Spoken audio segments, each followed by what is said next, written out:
little bit of review from last week. We've been working on X-Guard. Remember, we're using that alternate setup with double sleeve control. When CJ does go to stand up, it's important that I put the foot on the hip that's on the opposite side from the leg that he stands. So he steps, you can see that I have space on this side. I get my thinking space, that Goldilocks zone. Again, elbows nice and tight against the body. Don't flare them out because you don't have good core strength here. You can use your core here. We choose one foot, it goes behind the knee. We choose the other foot, it goes up on the hip, and you can see that I start to tilt my body. It is okay to let go on the side that you're tilting to because that arm can go underneath the leg to help your body come under. And you see that my knee came underneath the thigh. That's X-Guard, that's very important. It's also important that this leg is up here by the ear. Now, we talked about X-Guard. The first thing that we need to do when we get in here is challenge the base. Whether that means that we lift or stretch, it's going to be dependent on how tall my partner is and what their length is in comparison to mine. I'm a lot bigger and a lot taller, so I can lift or stretch, okay? So from here, we're going to use that roll over. When we go to roll over, it's important that we switch hands here and our thumb comes up to grab inside the collar. We're grabbing the far collar. He is going to try and sit up and posture, and we don't want him to be able to do that. So when I grab that collar, it helps to turn and pull this shoulder to the floor. Now, once I have this collar, whether you went thumb in, thumb out, it doesn't really matter. I'm pulling. I am going to lift up here. You're going to notice that when you lift and you have active pressure here, he's immediately going to start to turn. When he starts to turn, I'm going to allow him to roll. It's important that the person that's on top doesn't try to resist this, because if you try to lift your head up, as I lift your foot off the floor, the first thing that's going to make contact is your face, and that's not what we want. So I lift, you can see his body starts to turn. I come up into a good knee on belly position. Try to maintain control of the sleeve and keep the foot posted in line with the shoulder, foot flat on the floor. Again. Double sleeve control, CJ goes to stand. Foot on the hip, I'm making space. Foot behind the knee, foot on top of the knee, I tilt and control. This knee going under is absolutely important, okay? Stretch, challenge the base. Feed the hand, grab the collar. I'm pulling active pressure in on the collar. From here, it's gonna be very difficult for him to posture. Lifting, you can see his body starts to turn already. I come up on top into a good knee on belly position. One more time. Let's get a different angle.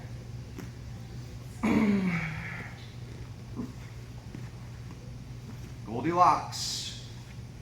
Tilt. Knee goes under, control. Thumb in, lifting, allow that to turn, come up on top. Make sense, ladies? Let's go. Last week was open guard, we worked on X. The week before that was butterfly guard. We worked on a lot of arm drags and taking the back. So we're gonna continue with taking the back, but the next 2 weeks is going to be turtle. And so one of the big mistakes that I see in turtle,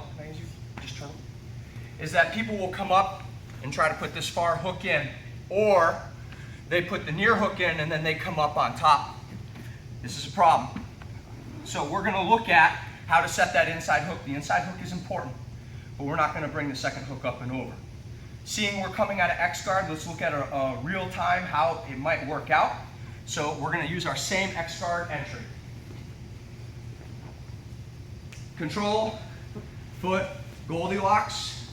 I tilt up by the head, thumb in, I let him roll over. From here, I lose control of the hand for one reason or another. He starts to bridge over. When he starts to bridge over, I get a shot at the back, okay? If you want to go for your seatbelt, that's good as well, but I'm going to take my back leg, I'm going to sit on my hip, and I'm just going to bring that foot underneath. You see this, right? Now this hand does want to come up and start to grab the shoulder. Try to go over to turtle. Controlling here. Now there will be space for this other hand to come in underneath. There'll be a debate on which hand to go in. Sometimes I put the choking hand in first. A lot of times I want to stop them from actively getting to turtle. Now that I'm in this position, you can set that second hook. If they get all the way up to turtle, okay, we still have one hook in. I don't want this. Don't do that, okay? Just stay tight right here. Again, a little bit different angle.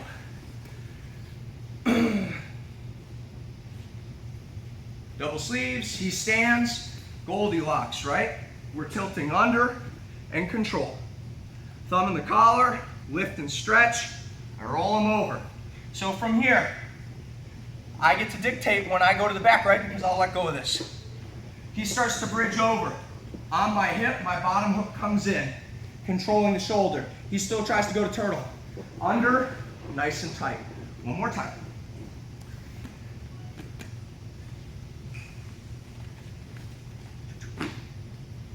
He stands up, inside, outside, Goldilocks, hook, tilt, underneath, right? Control, lifting, he turns. So watch this space over here. When I let him bridge up and over, there's a window right here. On my side, put that foot in. Control the bicep, second foot comes over. Make sense, ladies? All right, let's go.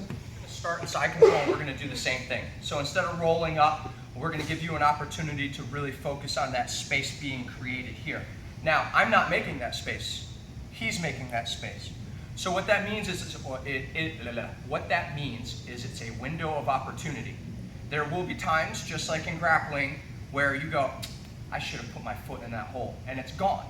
So what I want you to watch, will you bridge towards me and go to turtle, please? Yep, towards me. Stop. So here's the window, right? That space is there. He starts to finish coming over towards turtle. Stop. The window's still there. He comes up, he brings his knees to the insides of his elbows. The window's gone, okay? And that can all happen in a blink of an eye. And that's what he wants it to because he knows that space is there. Does that make sense? Go back over, please.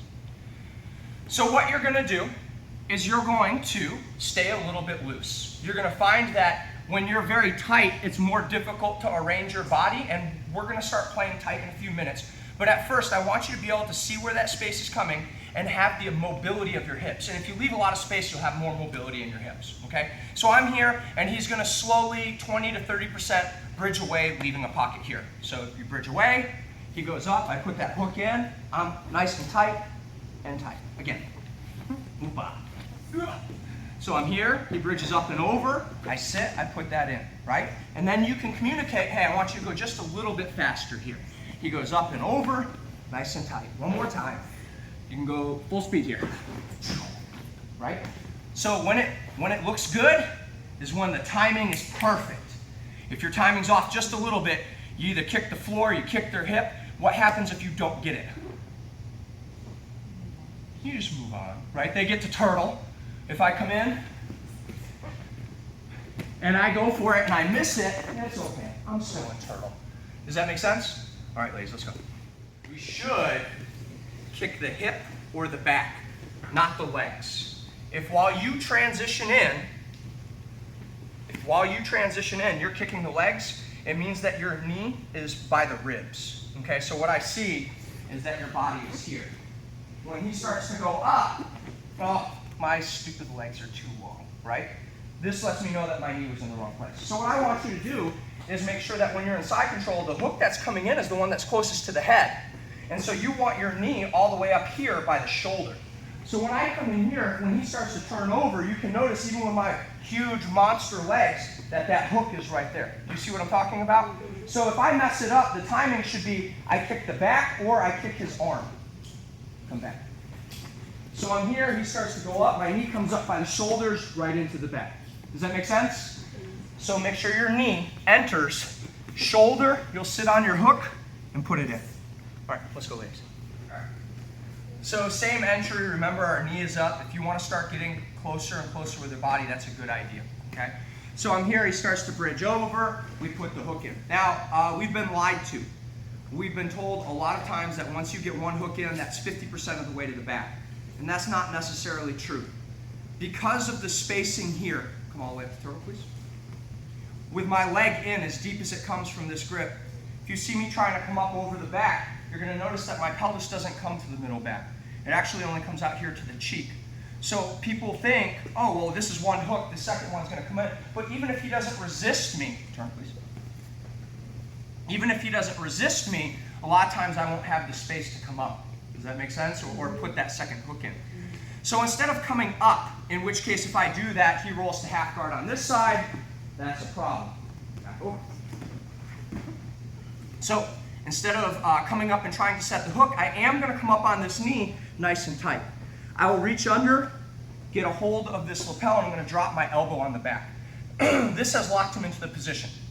Rolling is not an option. Turn towards me. He can't. okay? Elbow's tight. It has to be a thumb up grip. Nice and tight. So now I'm gonna come over here, I'm gonna grab the far ankle, and my foot will come out here. I'm gonna use this elbow to drop and break the space over. Can you roll away? Can't roll away, right? Now this leg is power braked. When I pull it in, I'm gonna wait to feel for him to start to straighten it away. When he straightens it away, that's when I'll put that second hook in, but I still maintain this grip. Make sense? Mm-hmm. Yeah. So I'm here, he bridges up and over, I put that hook in, nice and tight. I come up, but I'm not gonna try and set that hook. I reach in, lapel, drop my elbow. You don't want to be super tight in there because you want to be able to drop that elbow. Allow it to come up, you want your elbow hanging off the side over here. If you come all the way to this, that's okay. No such thing as too loose of a grip on this. Here. Control, foot, pull him to the side. From here, I pull on this until I feel him starting to try to straighten it. When he straightens it, hook. Sit him up, you can bring the hand in if you want. Now, it looks a little crazy because there's a lot of space, but I know he's not going to turn that way. The only way he can turn is towards the hook that was the deepest. Again. Last time. One, stop. So I'm here, he bridges up and over, that hook goes in. Follow him up, I feed out that lapel, drop the elbow. Controlling, pull to the side, nice and tight. You can see that I'm keeping this hook tight. I wait until he brow breaks. When I feel this pushing away, the leg comes in, you can set him up nice and tight. Let's go, ladies. I'm in nice and tight, he bridges over, my knee went up on my shoulders, I set that hook, I come up, I get control, step, and back. Now, pulling in, sometimes they just get comfortable here, and they don't try to extend their leg. Then when you try to bring your leg over, they catch it all the time. It's not going to happen as much in the ladies division because a lot of times you have flexibility in the hips that you can bring your leg way up here and in. I can't do that. So there's a couple of ways that we can up the pressure on this. Easily by pulling the heel outside of the hip. When you do that, you see how he kind of starts to grimace and his hips start to come up. It's very uncomfortable for him. So this here, then you can bring your knee to the inside. If I bring my knee to the inside, I can push with my shin at the same time as I pull with my hand, and you see how he starts to grimace. I can push him over, get in close, and then that hook will come in nice and easy. I don't have to worry about him turning away from me, only into me. Can you turn away? This grip here is super, super duper powerful. That makes sense? Mm-hmm. In the event that you lose control of this and he rolls up, back up to turtle, just follow him back up, but make sure that that elbow stays nice and tight. Does that make sense? Mm-hmm. This is your lifeline. Control, push, and back. I'm pulling the ankle in. Oh man, look at how far over his knee is, right? I try to pull the ankle out, I can't. I put my shin in. From here, I activate and push. I'll make space with my hips, and then I'll put that hook in. You see that little shimmy that I did? It'll feel comfortable to be able to do that while holding the ankle and moving over. One more time, he rolls up to turtle. Control, push, and back. He's not extending his leg away. Shin, pushing, extend, extend, extend, up, nice and tight. But don't let go of this, okay? Let's go, ladies. Last thing.